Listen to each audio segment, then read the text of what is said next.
Bonjour, bon matin. C'est un plaisir pour moi d'être avec vous autres ce matin pour vous présenter une mouche qui a beaucoup d'éloges à mon égard. Au fait, c'est un produit d'un retraité, Gary Lafontaine, que peut-être certains d'entre vous connaissez. On va imiter une Cadis émergente. Pourquoi cette mouche-là particulièrement? Parce que je l'ai découverte évidemment, je l'ai découvert en lisant le beau livre de Gary Lafontaine qui s'intitule Cadis. J'ai été inspiré par cette mouche-là et j'ai eu la chance d'avoir des succès de pêche incroyables.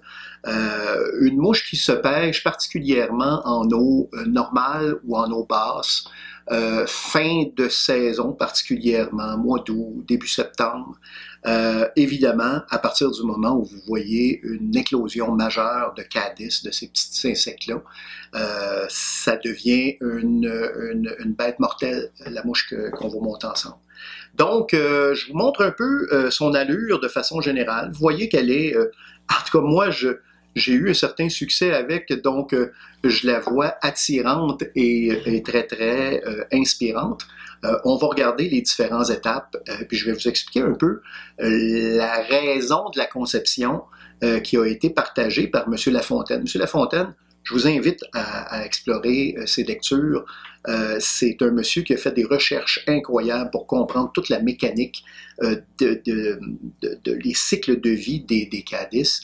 Et bon, il a réussi à démontrer finalement qu'il y avait, puis on le sait, il y avait comme 80% du temps, la truite, elle prenait pas des Elker Cadis, qui est une belle mouche qui flotte bien, puis tout ça, mais à 80% du temps, elle prend pas cette mouche-là, elle prend plutôt l'émergente. Donc, elle la mange avant qu'elle soit émergée, puis qu'elle soit sur le dessus de l'eau, qu'elle revienne pondre.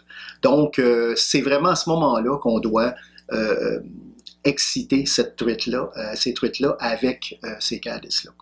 Donc, je vous parle, on va enlever celle-là, je vous parle des composantes qu'on va utiliser finalement pour monter la mouche.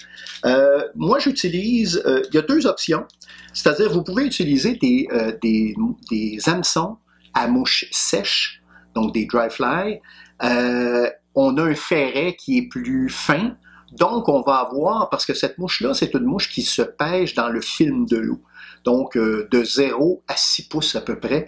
Et évidemment, plus on veut que la mouche cale rapidement, ben plus on va utiliser des hameçons.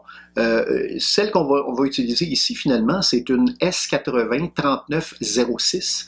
Au fait, elle a un ferret qui est plus lourd et donc qui permet à la mouche de caler plus rapidement. Donc, dépendamment de la situation de pêche, dans le fond, vous pouvez vous permettre le loisir d'avoir les deux options. Mais si on en a juste une, dans le fond, moi je prends une mouche standard, une mouche sèche standard, donc celle que je vous ai parlé, la R50 94 840. C'est pas elle que je vous avais parlé de l'autre. Mais je prends quand même, je vous recommande quand même cet hameçon-là, finalement, pour monter cette émergente-là. On va avoir besoin, évidemment, ça c'est la composante la plus excitante, on va avoir besoin d'entrons en ruban, en bobine. Donc vous allez voir le pourquoi finalement, c'est facile à installer sur la mouche. Il y a une étape qui vise à travailler ce matériel-là. On va faire le corps, évidemment, en masque de lièvre. Évidemment, prendre des couleurs qui sont en lien avec la couleur qu'on veut représenter. Des Cadis, évidemment, il y en a différentes éclosions avec différentes couleurs, donc dans des bruns plus foncés, dans des teintes plus claires. Ici, on va en monter une claire, donc on va prendre un masque de lièvre qui est plus clair. Et on va, pour la tête, pour l'aile plutôt, on va prendre quelques fibres de poils de chevreuil, évidemment, qui va nous donner les ailes de la mouche en émergence. Et on prend un fil d'attache, évidemment, qui est vraiment dans les couleurs de notre mouche. Donc, on veut une mouche qui s'harmonise bien dans des couleurs qui sont pas mal tous harmonisées, donc semblables. Et ça représente bien, dans le fond, si vous prenez une Cadis, ça représente bien l'allure générale d'une K10. Il n'y a pas de contraste, c'est vraiment harmonisé. Donc, ce que je vais faire pour commencer, depuis que j'ai commencé à pêcher sans ardillon, je trouve ça tellement plus extraordinaire quand on décide de gracier un poisson. Donc, je vais écraser mon ardillon. Donc, commençons avec la première étape. Évidemment, première étape étant toujours de mettre un fond de fil à notre hameçon.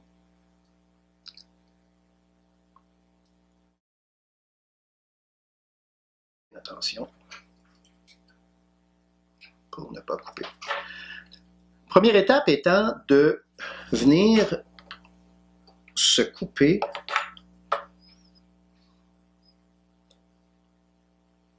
des bouts d'entron. Et je vais vous expliquer pourquoi tout à l'heure. On en place un sur le dessus. On vient le porter là. Le malheureux ardillon a été écrasé.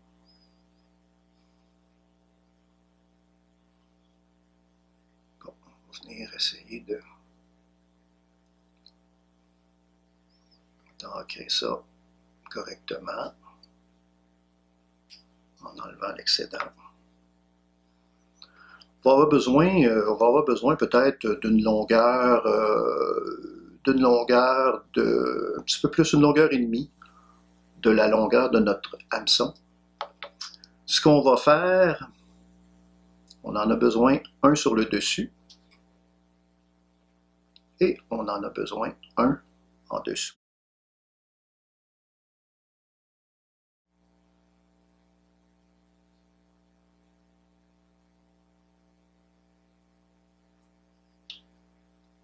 Et voilà.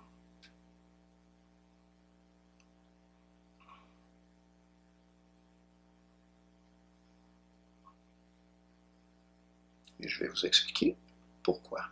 Il y a une raison à ça.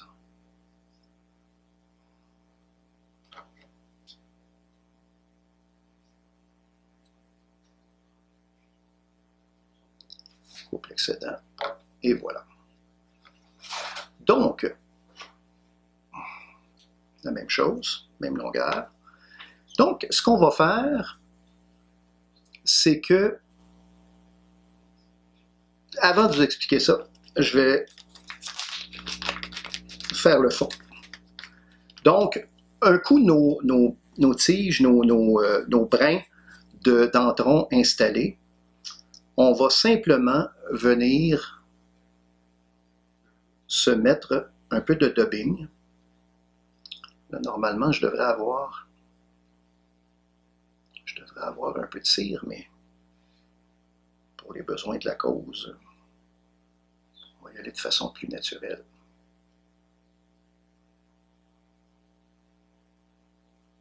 Et voilà. Donc, on va venir se faire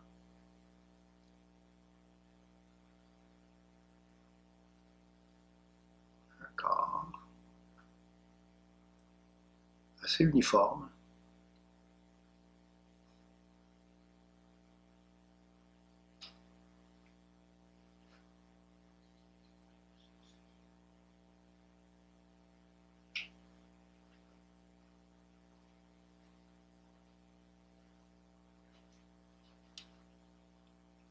En se laissant suffisamment d'espace pour notre tête à l'avant.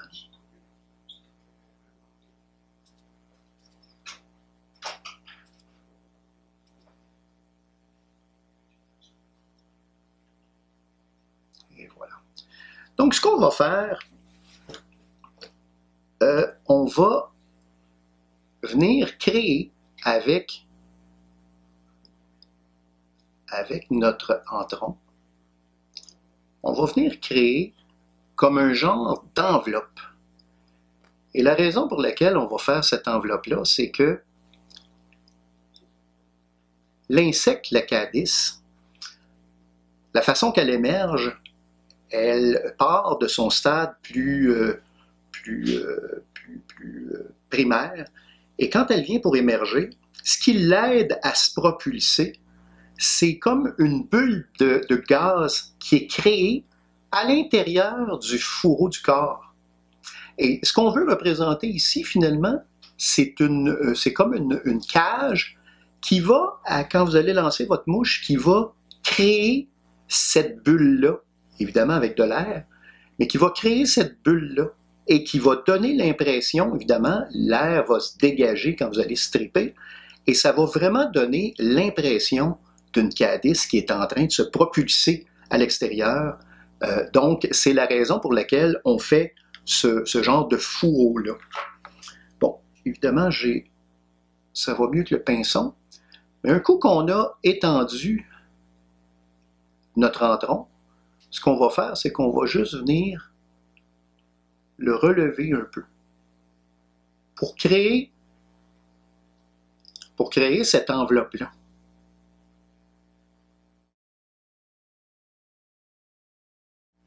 Je pense que je ne l'avais pas assez bien attaché. 2 petits tours, c'est correct. Et voilà. Et voilà d'un bord.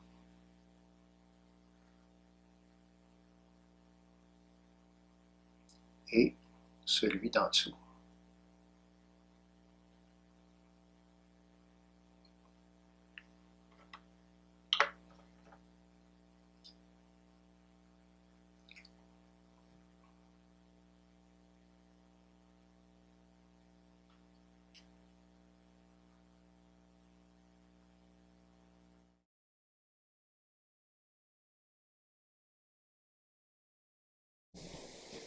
Donc, vous voyez, on voit le corps, mais on voit toute cette membrane qui est par-dessus le corps, et on a soulevé pour créer l'espace pour venir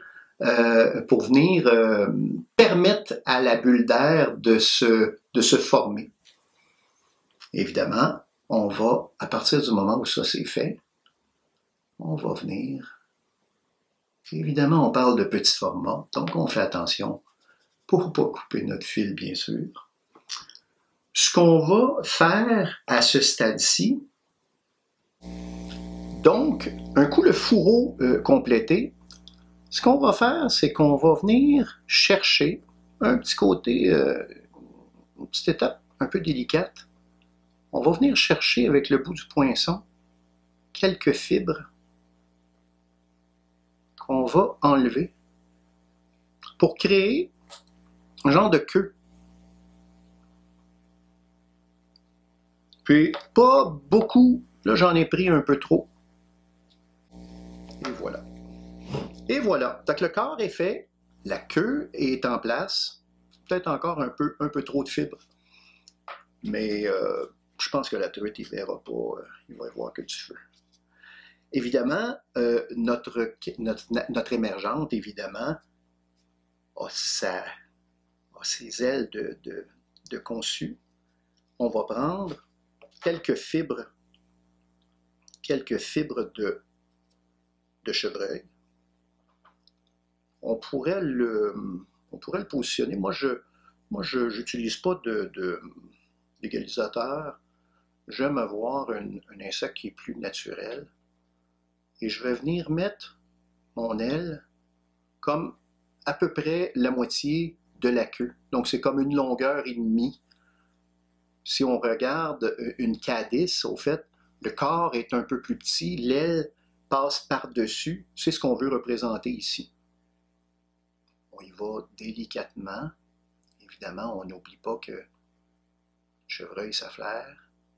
La pointe devrait être moins pire, donc on fait quand même des tours légers pour garder la position de notre aile adéquate.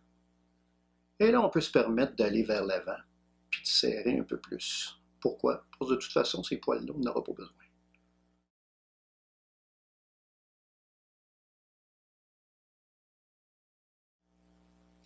On coupe l'excédent. Évidemment, plus on est dans du format plus léger, plus On doit être délicat.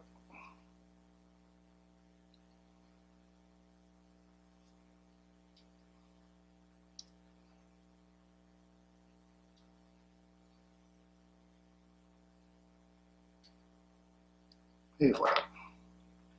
Et pour faire une tête, une belle finition de tête, ce qu'on va faire, c'est qu'on va venir reprendre le même dubbing que notre sous-corps, le corps sous le fourreau. Et on va venir y faire une belle finition de tête assez légère pour compléter tout ça. Comme ça. C'est mieux d'en mettre moins que trop. Et on va venir comme embarquer un peu sur nos poils de chevreuil pour garder le positionnement adéquat. Et voilà, quelques tours. Et notre mouche est complétée. Fait que vous voyez que c'est une mouche qui demande certaines étapes. Un certain petit piège pour quelqu'un qui est un peu moins habile, mais on trouve vite la façon d'apprivoiser tout ça. Et on fait les têtes, les pointes de... Et on vient couper ça. Et notre mouche est complétée. Donc, ça devient une mouche d'une efficacité incroyable. Il faut faire attention de la faire caler et de la pêcher dans le film d'eau, donc 0 à 6 pouces à peu près, et elle va s'y rendre assez facilement. Donc, bon succès, bon plaisir, et je vous la recommande fortement. La rivière Nicolette, fosse 319, fin de journée, eau basse, eau moyenne, avec un peu d'action. Le truc, c'est que vous strippez très rapidement pour imiter l'insecte qui est en train d'émerger. Et vous devriez avoir quelques touches. Donc, au plaisir et merci.